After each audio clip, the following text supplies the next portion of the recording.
Hello, everyone. Welcome to the continuation of our lecture from the book A Manual for Preaching by Abram Kuruvilla. Now we are on chapter number 7, Crafting Introductions and Conclusions. Finally, we are about to end in making our manuscript for a sermon. So let's begin this lecture. Let me share the screen.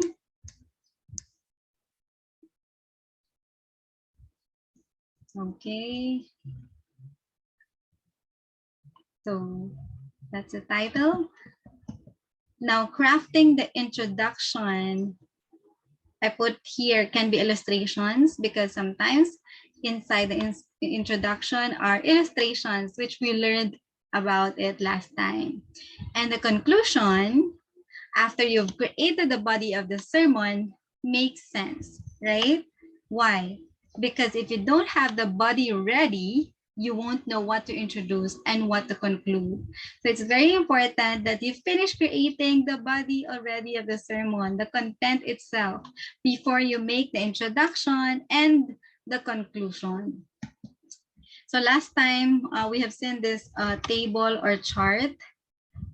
Introduction is 15% of your sermon or your manuscript, and then your body is actually 75%, and then conclusion is 10%. So these are the introduction and the conclusion. These are the first and last impressions the preacher makes on the audience. So these are very important. Please take note of everything that we will discuss in this one. The body, as I've told earlier, is 75%. So we can divide it this way. The primary move, or the first one is 25%. The second primary move is 25%. And then the secondary move, which is the application, is 25%. So meaning here in this kind of sermon, you actually only have 3 points to discuss. And while here, 15%, 15%, you have actually 5 points to discuss here because you have 4 primary moves and then 1 secondary move, which is deriving application. Now you divide them equally, yeah, but the total is 75% still. Now let's go to the introduction. It actually sets the tone for the rest of the sermon. That's how important it is. The first 3 minutes after you get up in front of everyone, when listeners' attention is at a natural high, that's when they size you up. That's when you set up their expectations. That's when they're going to decide if they're going to hang with you for the rest of the sermon or just leave you or ignore you. And that's your best chance to make a terrific first impression and a lasting one. So the first 3 minutes are very important. Remember that one. What are the elements of the introduction? We will study those things. Let me enumerate one by one. Image, need, topic, reference, and organization. So it's INTRO, intro, for you to remember. So image, need, topic, reference, and then organization. So let's go to them one by one. Image. It is commonly called, in other terms, hook. And it's what you use to hook them, to get them to listen to you. So you bait the listeners because you've said something powerful, relevant, interesting, and attractive. So actually this image is sometimes illustrations or stories. So images creates emotion, raises tension, and grabs attention. What are those? The categories for this image. Number 1 can be novelty. It can be a startling statement or statistics, I say. An unusual discovery or striking prediction. So maybe it could be, some statements na very striking.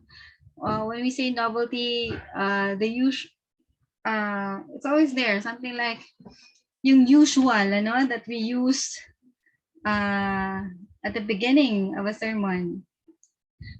And then activity, it can also be active and dynamic with movement conjured up in vivid wording. So it can also be a story that is, relevant, happening. For example, you will tell them a story that last time when I went to this place, I got to meet someone and then like that, like that. So activity, something you did, or activity within the story. Another thing is proximity. A story or something that is relevant to them, familiar to them. For example, you're talking to people in Tondo, Manila. So what is something relevant to their familiar to them? For example, when I walk along the road in Tondo, I saw some kids. They're actually fighting, and some of the other kids are cheering them up. It's very common for them, to them. Um, Unlike, for example, my kids, where we live in Silang Cavite in a subdivision, we are very protective for our kids. So something like that. Um, Proximity. You can say something that is related to what's happening to them there. And then disparity. It can be a conflict, inconsistency, some puzzlement, doesn't add up. Okay, so you can say some like, yeah, inconsistency, conflict, something that is puzzling. And then anxiety involves some suspense, dread, or challenge and create unease. So I think it's some kind of a story that can create those things. Or you can start with a humor, a joke, something like that. But make sure na later I will be telling you what are the not to include. And that includes some of the no-nos for humor. So image, to make it simpler, oftentimes these are stories, these are illustrations, these are striking statements, these are yeah, maybe statistics, or yeah, the percentage thing, something like that. Out of the like this there are 700 people, like that, something like that. So statistics. um so basically that's it. Don't think too much about it. It's the usual that you hear at the beginning of the sermon to get the attention of the listeners. Now, number two, sometimes we forget to put this in, but then we need to put this one, and that is what we call the need. Okay. It responds to an apathetic listener's hypothetical question: why should I spend the next 30 minutes listening to the sermon from this text? So they can ask, so what? By answering, because you are or going to be in a situation in which you will find help from this text. So that should be the answer. So every time that we will preach, let us present to them that they need this. They need to hear this message because this message is going to help them someday, something like that. So make them want something, make a felt need. This is part of what we call relevance. Example, we want to know what to do then. So let them have this want. So you would, impress to them the need for this message to be heard by them. Later, I'll give a more specific example. Now let's go on to the third one, which is topic. Okay, so what you did is you share a story that is related, of course, to your message, and then you show them that there's a need, and then now we have what we call topic. You will tell them what is your topic. It is what you're going to talk about. It answers the need you raise. Topic is what, where, how, or example to cope with life's disaster. So how to cope with life's disaster. Example, Proverbs 12:25. Anxiety in the heart of a man weighs it down, but a good word cheers it up. So the theological focus of this one is that anxiety depresses or downs, but encouragement uplifts. So the problem, anxiety is downing. Solution, encouragement is uplifting. Application, be an encourager. So why do they need to hear this? Yeah, and so we have the need because they are anxious people. They are anxious people, and we should minister to them by encouraging them. So here, you show them the need that they should minister to other people with anxiety by encouraging them. So the topic is, how should we minister to those people who are having anxiety? The answer is by encouraging them. So a situation of anxiety within the community can be an image. So maybe you can share a story about someone in that community that had been so anxious and became depressed. So it can be the beginning of your introduction, the image part of your introduction. And then naturally, that would mean there is a need for our community, for our peers, members of the church, to reach out to these people, to help these people. So what can we do to be of help to these people? So the answer is, which is your sermon, be an encourager. Yeah. Number 4, reference. So the reference announces the biblical text of the sermon. Very simple. It's just the biblical text, which people can locate in their Bibles. Say it at least 3 times in different ways to be remembered easily. For example, let us look into Proverbs, what's this? 12:25. Here we will know or discover what can we do for those people who are having depression or anxiety. Once again, look into Proverbs 12:25, and this will be our topic for this morning. So just put it in the sentences. With that, you would allow them to go to their Bibles to really check it out, what's inside that verse. If the verses are short, you can tell them, you can read it or mention it. But if it's too long, you can just, tell them the verses or the passage or the text. But others can read the text too, or you can do responsive or congregational reading. Now, the goal is give the listeners chance to open and read their Bibles. Last but not the least is organization. This is kind of giving them your outline. This simply sets forth the number of moves or points you will have in the body. Be careful not to give away too much. All you need to do is announce the keyword or phrase label of each move. For problem solution application, oftentimes you can just say, on our sermon today, we will have a problem and a solution to that and an application. Or you can say the labels that you put in there into the introduction. You can mention the words. For example, in Proverbs 21, verse 16, first we'll see a straying, then a slaying, and finally a staying. And then after that, you will go one by one to those 3 things. So you can include that, or you should include that in your PowerPoint, so they would know where are you going, what are you going to talk about, how long will this take, should I stay with you or not? So these are helping the audience to decide whether to, cling on to your message. So putting the intro together. First step, look for the need. That's very important. You go first to the need, then add the topic, then put the image.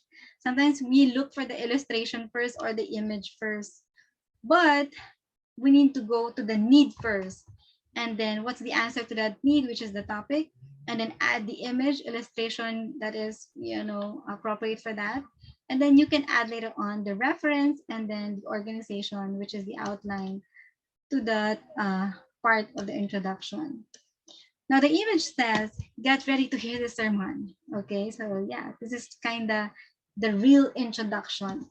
And then the need says, this is why you should hear the sermon. Still part of the introduction, you let them know that they need this. They should hear this. And then the topic says, this is what you're going to hear. And then the reference says, this is from where you're going to hear it. Okay, so bring them to the Bible, and then the organization says, this is how you're going to hear it. So with this, you're giving them a map of what's going to happen. That's a beautiful purpose of the introduction. And I hope we can really put this into practice, because this would make us credible, efficient, likable preachers enabling our listeners to not be lost, but to go through your sermon systematically, prepared, their minds are prepared and ready to hear you. Now, for the pre-introduction, there's actually what we call the pre-introduction. Before saying the image, the need, the topic, the reference, and the organization, oftentimes we have what we call routine pleasantries, wherein we say, "Good morning, everyone. I'm glad to be here." For example, "Let me acknowledge my gratitude to the organizers for their invitation." Or after a song, you will say, "Wasn't that a great song by the praise team?" These are necessary, okay? Make such public and social connections with your listeners every time. Be friendly and amiable, wish them well, compliment them with your facial expressions, open posture, and inviting words and gestures. So the moment you stand there, even though you don't speak yet, you're actually speaking. So later on in homiletics 2, we will learn about those things. How do you deliver your message? What should be your facial expressions, your gestures, etc. So don't ask how much time you have. Ask it beforehand. Don't apologize for anything. Don't admit you're unprepared or you preached the sermon before, because every audience likes to feel unique. Is that right? Even you, if you're the audience, if you hear the pastor saying that he preached that already many times, you might say, "Ay, yun ulit." After this, call for prayer. Then after amen, your real introduction begins. Okay, so it's okay. It's okay. It's proper to pray before you begin sharing your real introduction. If you're unknown to the audience, make yourself known, ask someone to introduce you. It is more proper that someone would, tell who you are or praise you, not you yourself lifting yourself to other people during the sermon. I hope if you're a guest to some place, you would have a people or a person to introduce you, because credibility matters. Before they listen to you, they would actually want to know who you really are. How can you be able to speak that way? But then oftentimes also, even though you don't introduce yourself, they would see in the sermon what kind of person you are or who you are. Now, what are the things to avoid in the introduction? Don't introduce and promise something you won't deliver. Be careful in this. Make sure that what you would introduce is something that is really in there. So don't say before I begin, because you're actually starting when you when you start saying something. So don't use offensive humor, inappropriate anecdotes, or sarcasm that pokes fun at someone. No dissing of anyone, no discrimination, no politics. So remember these things. Don't use long drawn out and slow moving images. You should start energetically. And by the way, introduction is only 15%. Don't make a very long introduction that is almost 50% already of your sermon. So let's stay on that. Stay on the principles.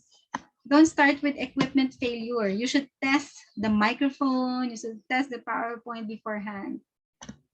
Don't fumble. Memorize your introduction by heart. Don't read word by word your introduction. That's not genuine. That doesn't show your sincerity. Try to memorize the introduction by heart, as well as the conclusion later on. You will know. So let's go to the conclusion. It prepares people to go out into the world and respond appropriately to what they've heard from their God and experience in His text. Simpler than the introduction part of the sermon. Elements of conclusion. What should you put there? Summary of what was heard, a steering depiction of the action the talk calls for, or it's the image or powerful illustration.